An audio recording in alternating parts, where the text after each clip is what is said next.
As it turns out, documenting while reading is a completely different experience for me.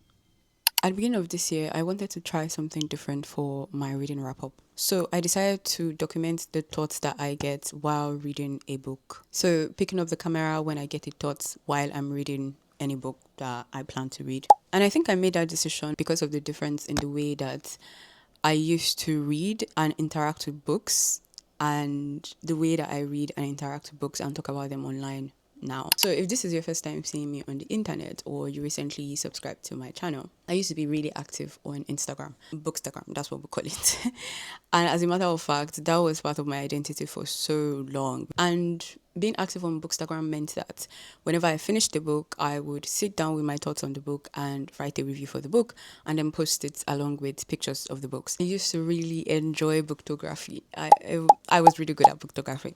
And at some point in my Bookstagram journey, I also started writing long form reviews for online magazines. So all of this to say that reading has never really been a just read and be done sort of thing for me. I'm no longer active on Bookstagram or Instagram for that matter, and I no longer write long form book reviews. But over the last couple of months, I have not kept up with doing this, and I get thoughts while reading a lot. Admittedly, life has been lifing, so that probably contributed to it. But I have also found that many of the times I don't want to pick the camera up. So the first time I caught myself resisting the urge to pick the camera to record my thoughts when I got a thought while I was reading a book, I finally asked myself the question, am I just trying to make something work that is not working for me? Or is that resistance that I'm feeling the inevitable resistance that you feel when you're trying to do something that is different from something else that you've done for so long?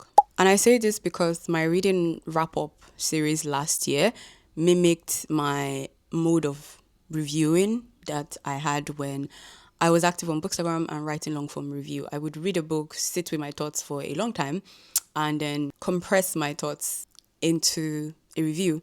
And again, I found that for the most part, the thoughts that stay with me are the thoughts that are like really, really impactful. And this new form that I'm trying to work with is encouraging me to share any thoughts I get, whether or not they are impactful 2 months to come when I eventually write the review or record the video to talk about the books. I have been thinking a lot about why I am attached to this idea instead of just going back to what I do before. For the most part, I assume that my viewers don't really care about how I arrive at a review, so long as I just share my thoughts on the book. That's the whole point. It's my channel. I can do whatever I want on the channel, right? But maybe this is just the firstborn daughter syndrome thingy in me. I have enough anecdotal evidence that I enjoy and I'm good at thinking deeply about books that I read after reading them. But since my mind has settled on the idea of thinking about the book and articulating my thoughts on the book whilst reading the book, I think I have become very, very attached to the idea of building this skill of developing this new way of doing things. And maybe that's my problem. Maybe that's the biggest problem that I have. So I decided to reread some of my old reviews from my Bookstagram days. The review that I chose was my review of Tomorrow Died Yesterday by Chimera Garricks. And I'm not even going to lie, I was stunned by how articulate my review was. I mean, I wrote the review and I know that I am that articulate, but I was really stunned by how well I wrote it, how interesting the storytelling of the review was. So when I finished reading that review, I thought, okay, maybe I should just go back to writing long form reviews and also go back to just doing a wrap up of all of the books that I've read and just telling people how I felt about it and just moving on instead of, forcing this thing that I seem to be worrying myself about. And then a part of me was like, Aisha, do you just want to go back to something you're familiar with and that you know that you're good at, instead of leaning into this new thing, this new skill, this new hobby or habit that you're trying to build? And maybe my main problem is that I am not allowing myself enough time to be a beginner at this. And once I clocked that, I realized that might be it. Because in another part of my life, I have this thing, this struggle. That said, it is safe to say that I'm still trying to figure out what my reading is going to look like this year. And this is very strange and novel for me because I usually know what my reading year is going to look like and feel like by the end of the previous year. I think I'm going to allow myself to sit in this dilemma. Decide if I want to go back to doing my reviews the old way. Decide if I just want to allow myself to be a beginner at this and just go with the flow and see what happens by the end of the year, inshallah. I'm just going to allow myself to sit in that dilemma. I also felt a lot of resistance from myself when I thought of this conversation that I'm currently having with you, but also with myself and my camera, because it would mean admitting something to myself and laying stuff out and maybe also being vulnerable about reading. It's not that deep, but anyway, just by doing this, I'm also teaching myself how to sit with not having all of my answers, which I think is also a skill to build. You'll be surprised how many things in this world are a skill. See, I always tell my friends this thing, especially Tawakkalt and Uche. These are two people that I feel like I always mention this thing to. Everything in this world is a skill, wallahi. And we need to be kinder to ourselves and allow ourselves the time to build it. Reminder to myself first before anybody else. But yeah, I just wanted to share what I have been feeling for the past 2 months. And maybe also do a rapid fire of all of the books that I have read for the past 2 months, just to clear the border. The first book that I read in March it's not about the Burqa, because the first half of March, we were fasting. It's not about the Burqa is a groundbreaking book for the time. It was published, I believe, in 2019. And this book was everywhere. In the Muslim world online, this book was revolutionary. And also in UK, this book started a lot of conversations. So it's a collection of 17 essays by British Muslim women, and it's well-rounded in representation from my perspective anyway. And the essays in the book does what the title of the book suggests, which is that Muslim women are more than just the hijab. I recorded a podcast episode for this book with One More Book podcast. So once the podcast episode goes up, I'm going to link it in the description box for this video. I think one thought I had while I was reading this book is that there's an evolution in the kind of conversations we have online now from the kind of conversations we're having online then. So reading this book took me back to late 2010s and like being online and seeing people's opinion and the era when Boris Johnson was calling Muslim women letterboxes in the UK. This book took me to that era, and it's just nice that there are some of these conversations that we've outgrown and that there are some that we have more openly now. And if this book were to do a 2.0, like a new revised version, it would be interesting to see what the essays would look like compared to this one. I gave this book 4 stars and I thoroughly enjoyed it. The next book that I read in March is also a physical copy, and it is Falter by Mutiah Badruddeen. This is a Muslim fiction and it is set in Nigeria, which makes it even better. So this author, Mutiah Badruddeen, she wrote one of my favorite Muslim fictions of all time, Wedding of Zein.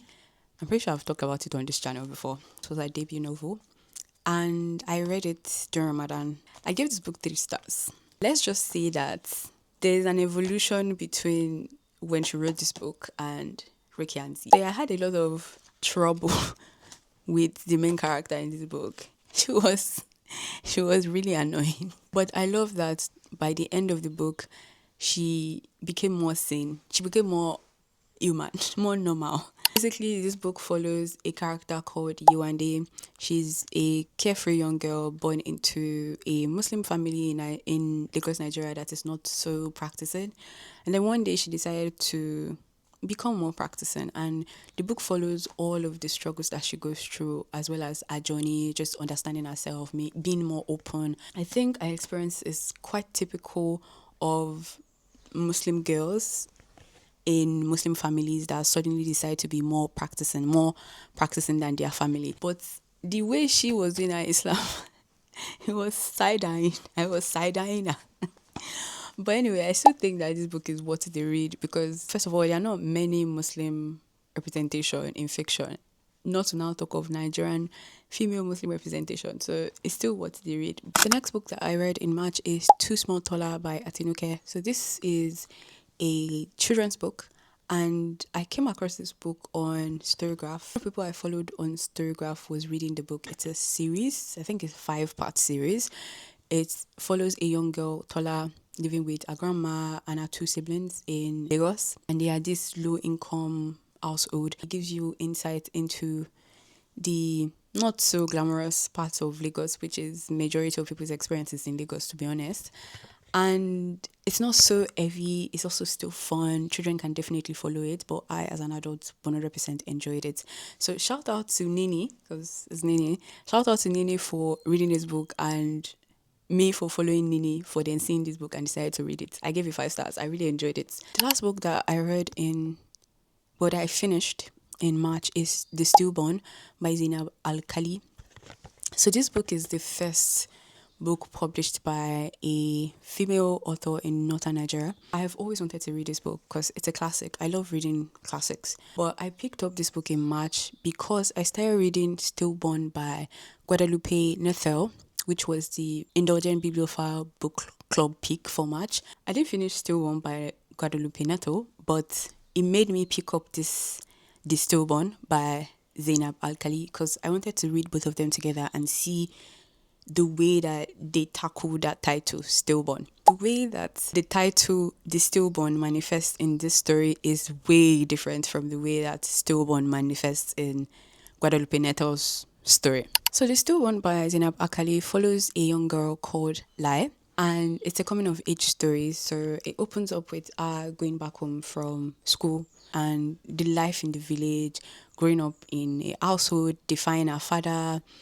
growing into womanhood, recognizing patriarchy and misogyny in society, and then taking charge of our destiny. First of all, one of the reasons I enjoy this book is that it gave me an insight into a northern setting, like a northern village would look like before the femme old of Islam settled in that part of Nigeria. So, for example, the main character's name is Lai. There was another character that was called Faku. Faku is Lai's friend. You know, when you think of Stillborn, you think of a woman giving birth to a child that is not alive. That's what you think of as Stillborn. So, this is part of the book that blew my mind. It is well to dream, child, she went on as if she hadn't heard the girl. Everybody does, and as long as we live, we shall continue to dream. But it is also important to remember that, like babies, dreams are conceived, but not all dreams are born alive. Some are aborted, others are stillborn. There's something very beautiful about this analogy because this particular paragraph zeroes in on the dreams that women have. And so it is pretty much like women giving birth to babies. There are some dreams that women own or conceive that end up being aborted. Surprisingly, April was a very good month. I read 8 books in April. I already mentioned, but I managed to finish Stillborn in April. I started it in March. It follows 2 main characters, but one is the narrator. So Laura is our main narrator. She and the other character, Alina, they're very good friends. They're best of friends. And they're both independent, career-driven women. They're in their mid-30s. They said they don't want kids. Then Alina got into a relationship and she decided that she wanted kids. Laura is the main character that chose not to have kids throughout this book. And it is through Laura that we get to examine the different versions of motherhood. Not even just motherhood, the different versions of womanhood where children and giving birth and choosing not to give birth are both concerned. One of the main reasons I love this book is that it has such a brilliant disability representation. When people think about having children, they never ever consider the fact that they might have a disabled child. People think of kids and they think of LD kids. And my own lived experience, this is something that has always been in my forefront. Whenever I think of kids, whenever I think of children, whenever I think of pregnant women, whenever I think of pregnancy and childbirth, I think of children with disability. It is a very solid possibility to give birth to a child that is disabled. And when we have discussions about motherhood or people choosing to opt out of motherhood, I don't think that a lot of people focus on children with disability, particularly people that give birth to children. People just think, you get married or not, and then you get pregnant, and then you give birth to children, and your children will grow and go to university. There are a lot of children that's not the trajectory of their life. So Alina struggled to have kids, and she eventually got pregnant. But the child that she gets pregnant with, the doctors told her that this child has a genetic, like I guess mutation is what you would call it. She has a gene. All the doctors told her that the child was going to die immediately she was giving birth to. But then the child survives childbirth. I feel like that's the most prominent part of motherhood that we get to see in this book, and I love this book for that. This book has my heart for that, because the main question then becomes, do you kill your child when you find out that the quality of life that they are going to have is not going to be good, especially in such a capitalist society, and especially when they are girls again? The next book that I finished in April is Women's Liberation and the African Freedom Struggle, second edition, by Thomas Sankara. I gave this book 5 stars. One of the reasons I read this book is, I think it was a discourse online about how many colonial fighters or activists in African history, many of them that were men, were horrible to their female folks. I think somebody tweeted that the only person that they could find who was very feminist and also practiced what he preached was Thomas Sankara. So I decided to read his thoughts on just women's liberation in general, and I was not disappointed. In fact, I was surprised. The book, I think it's a compilation of 2 of his speeches whilst he was alive, and I cannot believe that he wrote these speeches in 1980 something. I can't believe it, especially the fact that he examines the intersectionality of misogyny, patriarchy, women's struggles, but also with class issues. Brilliant. The arguments that he made in this book, brilliant. I felt like I was in the audience. I felt like Thomas Sankara was reading this speech to me. I felt invigorated. I felt like I could change the world. See, if you don't read anything in this world, read this particular book. Next book that I read is also an indulgent bibliophile book club pick, and it is Brotherless Night by V.V. Ganeshananthan. I gave this book 4.75 stars. A brilliant book. It's a brilliant book. This book is heartbreaking. I cried. I cried so much. As you can already tell, I've cried. So, I am reading Brotherless Night by V.V. Ganeshananthan. I think that's how to pronounce her name. And this book basically follows a girl that is trying to become a doctor, and then the civil war in Sri Lanka broke out. And the book basically follows the perspective of Tamil minorities. So I didn't even know that. Maybe I knew and I forgot, because I read The 7 Months of Mali Almeida back in 2023, and I remember in that book he did mention that the Sinhalese were the majority in Sri Lanka, and I think it spoke about the Tamils and the Muslims as well. But I think the main character from that book is Sinhalese, so the author didn't really focus on the persecution of the Tamil minorities. I didn't even know it was a thing. Or maybe he spoke about it and I forgot about it. I don't know. But anyway, this book focuses majorly on that. And when you start reading a book and you know that, it's a book about war, so obviously you're supposed to expect a lot of violence. They're like standard violence I expect. Physical ones, unimaginable violence, definitely sexual violence, because rape and sexual violence is used as a tool of war generally anyway. So there are some things I'm expecting. But when you start reading a story and you know that something is going to happen to a character, or maybe I've just read my fair share of books about war. There's a character in this book. I am about 26% into the book, so it's quite early on. And there's a character in this book that the first time they introduced him, or maybe it's the way that the main character, Sashi, her name is Sashi. Maybe it's the way that Sashi is narrating this story, but immediately she introduced that character into a narration, I just knew that something was going to happen to him. And I knew how the root of what is going to happen to him is going to happen to him. And that thing has happened to him, this character. Yeah, I guess it would be weird for me not to cry when reading this type of book. But also, what I can already tell about Sashi, I already have an idea the kind of person, the kind of woman she's going to grow up to be, because she started the story when she was about 12. She started narrating the story when she was about 12. And I think twice she has mentioned how she does something on principles. So I think first time she was talking about how her father told her brothers not to ride bicycles because there was a stereotype that Tamil boys on bicycles in Jaffna, where she lives, where she's growing up, which is Tamil majority I hear, or it's like where most of the Tamil citizens of the country stay. And she mentioned how her father didn't tell her to stop riding bicycle, but she decided to stop riding the bicycle on principle. She also mentioned how she stopped doing something else on principle, or how she did something on principle. And it's very subtle in the way that she's narrating very early on in the book, but I already imagine that Sasha is going to be such a principled person.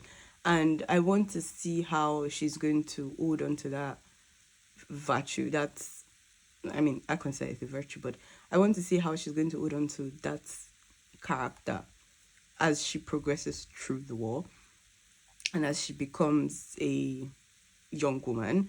And I think she joins a particular resistance group. So I want to see how she's going to hold on to that principle when some of the resistance group start also committing violence, like unimaginable violence themselves.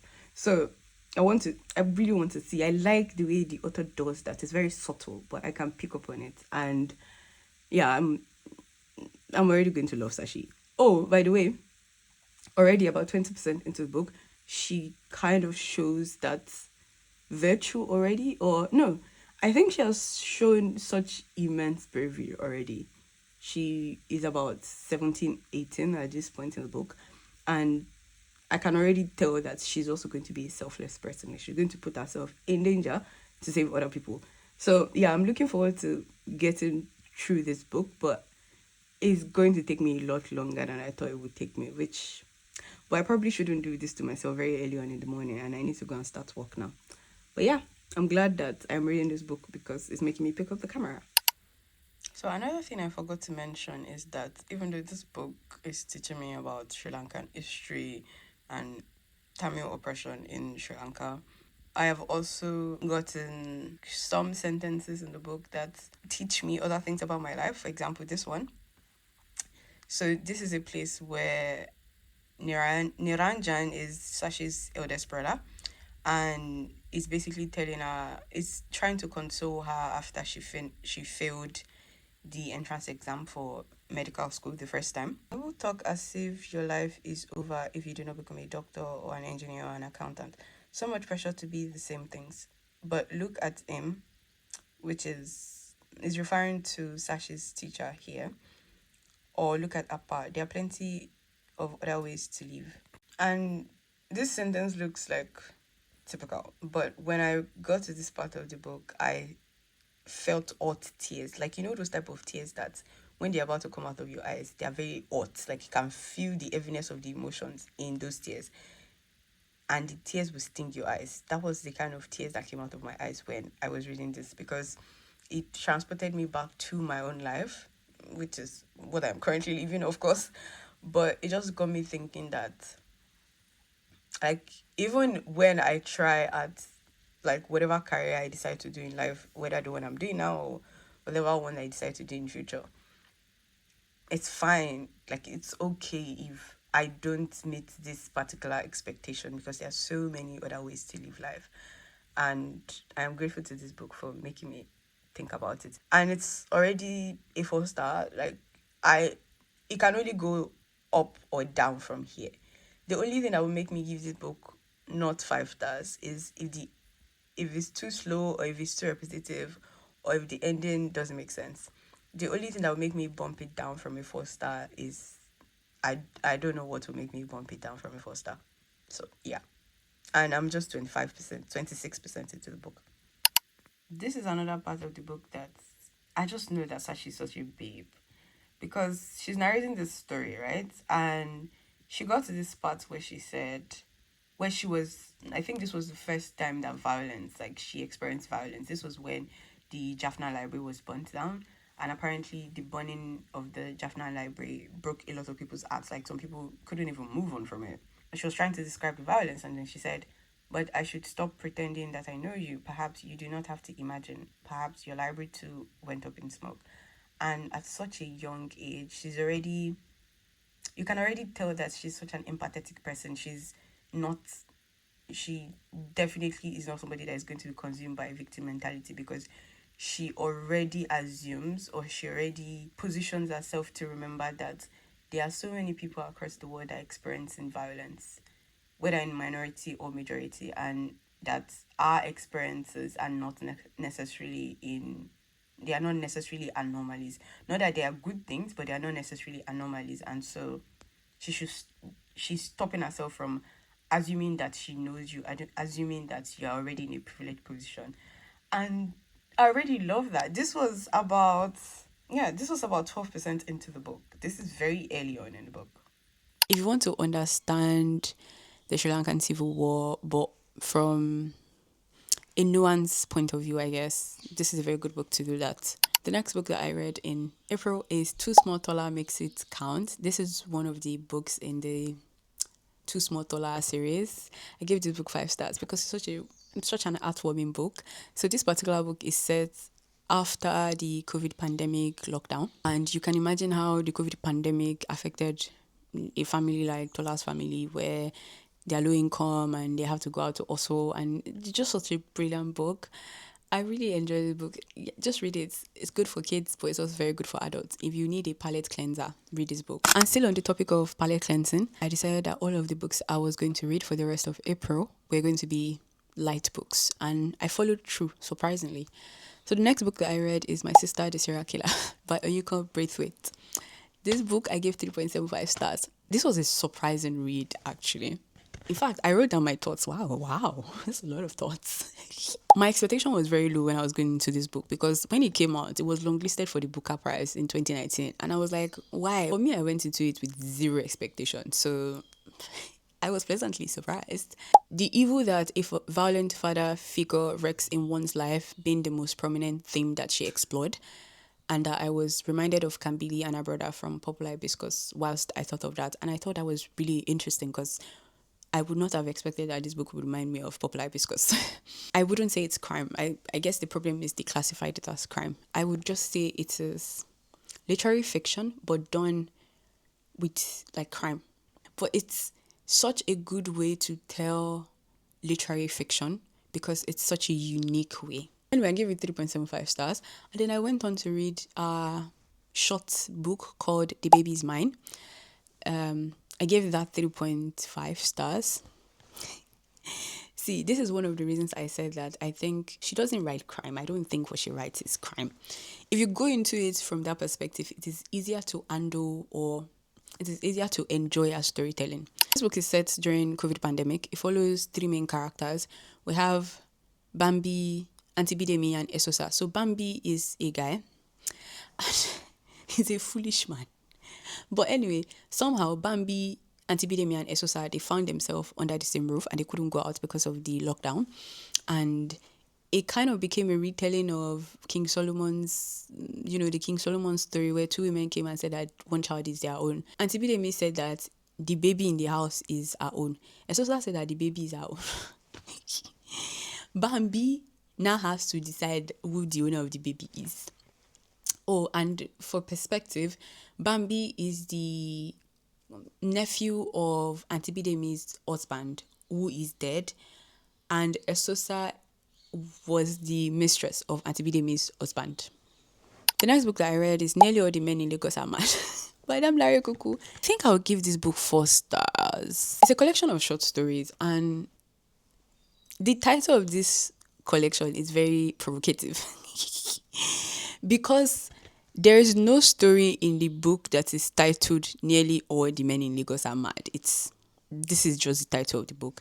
Now, the story in the book where this title is removed from is valid. Like, this statement, Nearly All the Men in Lagos Are Mad, is valid. The title of that story is International Affairs. That's the title of the story. It basically follows a woman that said that she wanted to stop dating all the Nigerian men in Lagos, and that she was going to start dating the white men.